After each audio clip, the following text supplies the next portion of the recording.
Hello and welcome. It's Kabatime again, and just like the last time, we've got four parts. The top two ones are Omega, then these are others, obviously. We've got Cartier, Rolex, Tudor, and then IWC, Girard-Perregaux, Longines, others, Auricoste, Breitling, and Jaeger-LeCoultre. Let's start with the first row, obviously. First up, we've got this Omega DeVille Oval. Nice piece, very nice price too. This Omega DeVille tank, same size as a Cartier tank, but the price is a lot smaller. Um, Beautiful 1950 Omega with Breguet numerals. Then this beautiful 972 Omega with Breguet numerals and white sunburst dial. This Omega with Seamaster Cosmic with silver sparkle dial, really spectacular sparkles. Beautiful white sunburst Omega Seamaster DeVille. This one has been freshly serviced already, so it's ready to go. And then not one but two of these rare Central Soy Seamaster DeVilles. This one is a mint all original full set with box and papers. This one is watch only. Then next row we've got a bunch of bracelets, watches as you can see, and also a special one, something you don't come across very often. So I will demonstrate for a moment. This one is a Omega Memo Matic. Let's zoom in. There we go. So the Memo Matic, as you can see, very big case. This is a automatic alarm watch. Memo, like Memo Vox from Jaeger-LeCoultre. But this one is special because it's fully automatic. So both the time and the alarm get wound by the automatic rotor. With the Memovox, even when it's automatic, you still have to manually wind the alarm mainspring, but this one automatically does it. So how does it work? You just wind it in 0 position as normal. You pull out to set the time. There we go. So setting the time just like normal, all is normal. And then if you want to do the alarm, you just pull once to activate, and as you see, you can't do anything here. This is just alarm activation. Then pull again, and then you can start setting the alarm. For the alarm, you should only ever go forwards, because if you go backwards, you will drag the time with you, and same for the time. Yeah, so anyway, just set the alarm. Let's say I want to set it at 11. This one you need to press, and then it needs to be out just one click. And then when the hands meet the alarm, it's a lot easier when I'm looking at the watch and not at the camera, but yeah, it is what it is. Anyway, when this meets, there we go. There we go. Yeah, I've got a microphone which is set to my face and not to the watches, so I figure I will let you hear the alarm in the microphone. When you want to turn it off, just press, and that's it. Anyway, on to the next one. Sorry for this interruption, but I think it's such a cool watch. Deserves its own segment, but I haven't made a proper video for it yet. We've got this beautiful Omega Geneve with golden brown chocolate dégradé dial. Really, really spectacular. Freshly serviced as well. This beautiful DeVille, which is a little bit reminiscent of a Royal Oak, but well, might be a bit far-fetched, but just really comfortable on the wrist, especially with this type of bracelet. You can size it to whatever you want. Then we've got not one, but two of the Omega Constellation Manhattan. And yeah, there we go. Really doesn't want to focus now, it seems like. And this one is absolutely mint. Just superb condition. Really stunning piece. This one is the... let me try to... yeah, it's a lot easier when I'm when I set the camera down, but yeah, it is what it is. This one, as you can see, is a perpetual calendar, which means that until 2100, the date will always be correct. It will auto correct also for whatever it's called, not gap year, I guess, but like jump year. Well, when February has 29 days. Then we've got this pre-bond Seamaster 200, really beautiful piece. Then we've got his and hers. These ones are both the Seamaster 120 from the same era as the James Bond watches. And this is just literally the men's and the women's version. Really sweet pieces, these gorgeous wavy dial, and the same type of bracelet as a James Bond watch. Anyway, really nice set. They can be sold together or separately. For selling them together, I want to do a combo deal, so it will be a bit priced a bit sharper. Then next up we've got this beauty. This one is a true grail. It's a Cartier Tank Louis ultra thin. Wait, I'm just gonna set down my camera because it's becoming impossible to do anything without it's impossible to have anything in focus, seems like. Anyway, there we go. This one is a 18 karat solid gold Cartier Tank Louis ultra thin from the 1970s. This one has the Frédéric Piguet 21 movement, so it's ultra thin. That's why you don't see screws on the sides except for the spring bars.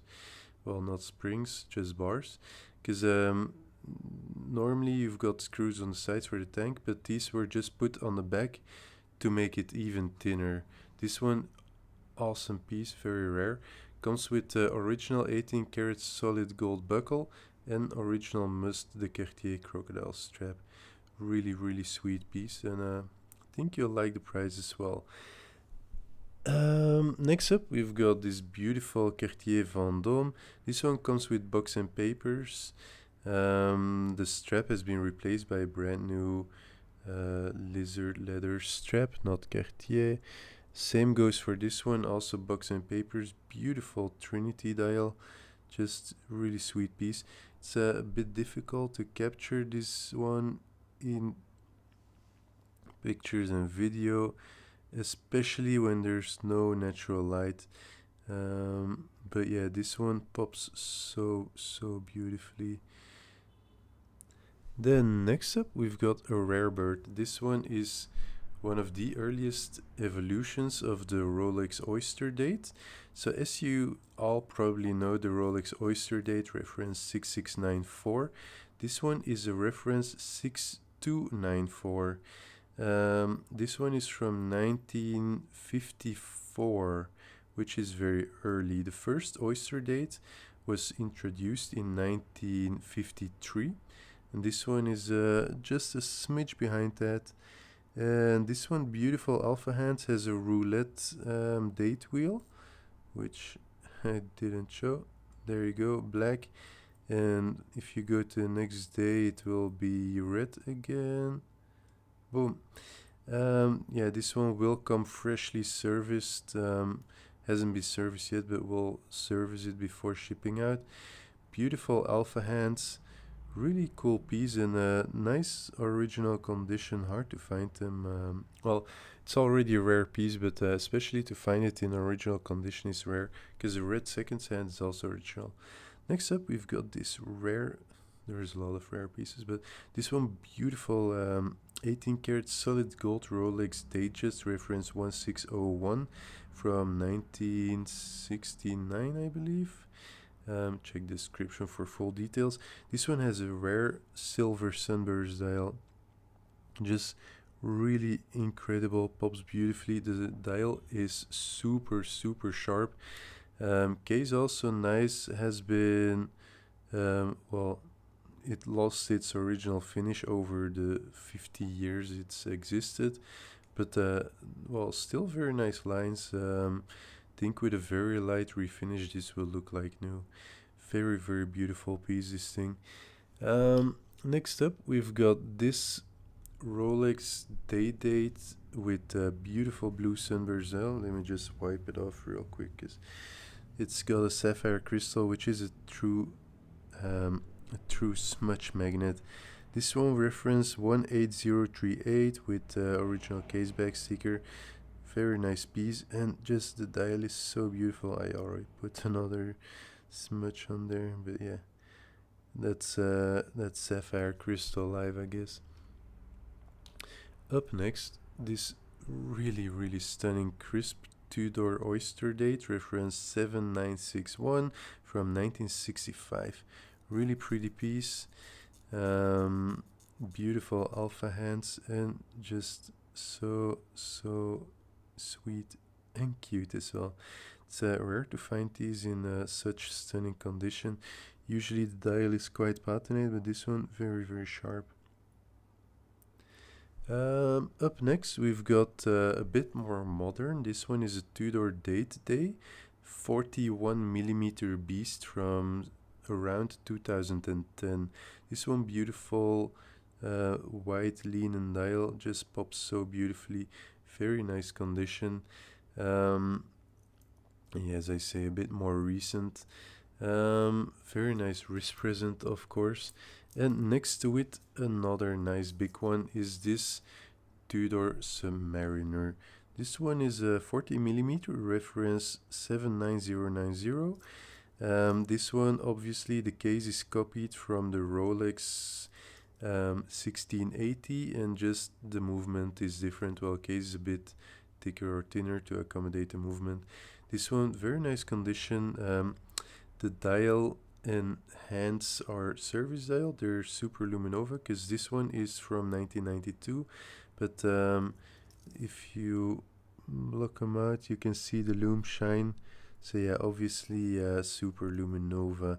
The crystal has also been replaced, but I do have the original crystal as well, which has quite a bunch of crazing. But yeah, original crystal will be included in the sale as well. Comes with original bracelet and everything. Then the last row, we have a bunch more cool pieces. Let me just find a better position. It's camera is really not playing playing many games today, I should say. This one, beautiful IWC with nice Roman dial, white sunburst, has light patina around the sides, but very thin, beautiful piece, all original condition. Next up, we've got this rare Girard-Perregaux. This one fully original and has a rare inscription. This one even has the original buckle. Let me just go further. So as you see, you've got the signature on the dial. You've got Girard-Perregaux and H.S. Moerdani. H.S. Moerdani was a politician and general in Indonesia. So yeah, it's believed this watch has some relation to him. I haven't figured out what. It's difficult to find that information, but yeah, pretty cool nonetheless. Then we've got this one, Longines automatic with Arabic writing on it. This Arabic means the accurate. This is Longines branding back in the 1980s in the Arabic market.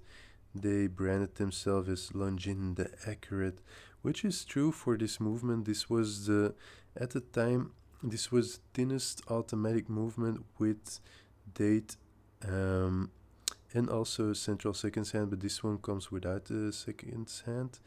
But yeah, just very thin and very accurate, nice movement and nice piece all together. Just have a little bit of pattern on the dial. But yeah, nice cabochon stone as well on the crown. Then next one, we've got another Longines. This one is a quartz simple piece, nice dial. Crystal does have some marks, but yeah, not too bothersome in my opinion. Yeah, nice all original condition. It's very affordably priced. Then the next one, we have this very mint Silvana exclusive. This one, beautiful black military dial. This watch was new old stock. The previous owner bought it new old stock, and he wore it like, I don't know, 5 or 10 times. I got it serviced, and yeah, now it can be yours. Really nice condition. Next up, we've got this super sharp Belova from 1960 with beautiful alpha hands. Just really pretty piece. Has been freshly serviced as well, so works perfectly, keeps excellent time. Next up, we've got a bit more rare and exclusive pieces. First up, we've got the Jules Auricoste Civilian Edition chronograph type 20 from the 1960s. Only 200 pieces were ever made, and much fewer of them still exist to this day. This one's super nice. Then we've got another rare bird, the Breitling 765 AVI. Really nice piece as well. A very nice big size. This one fully original from the original 1953 model. Next up, we've got 18 karat solid gold Jaeger-LeCoultre bumper automatic Memo reference E855. This one, rare piece, actually very rare, because it doesn't have automatic writing on the dial, while still fully original, because normally the automatics always have automatic on the dial here or here, but this one doesn't have it, even though it is fully original, factory original. But there was a very small production which came without the automatic writing. Still has the original YL signed crowns. They have lost some of their plating, but still very nice all original condition. Then lastly, speaking of very nice all original condition, we've got this really rare Jaeger-LeCoultre Uniplan from 1932. This one fully original with original strap, buckle, and original LeCoultre box. This is the same model as the Reverso, but just doesn't reverse. Anyway, that's it for this listing. I hope you enjoyed, and yeah, I'll see you in the Reddit post.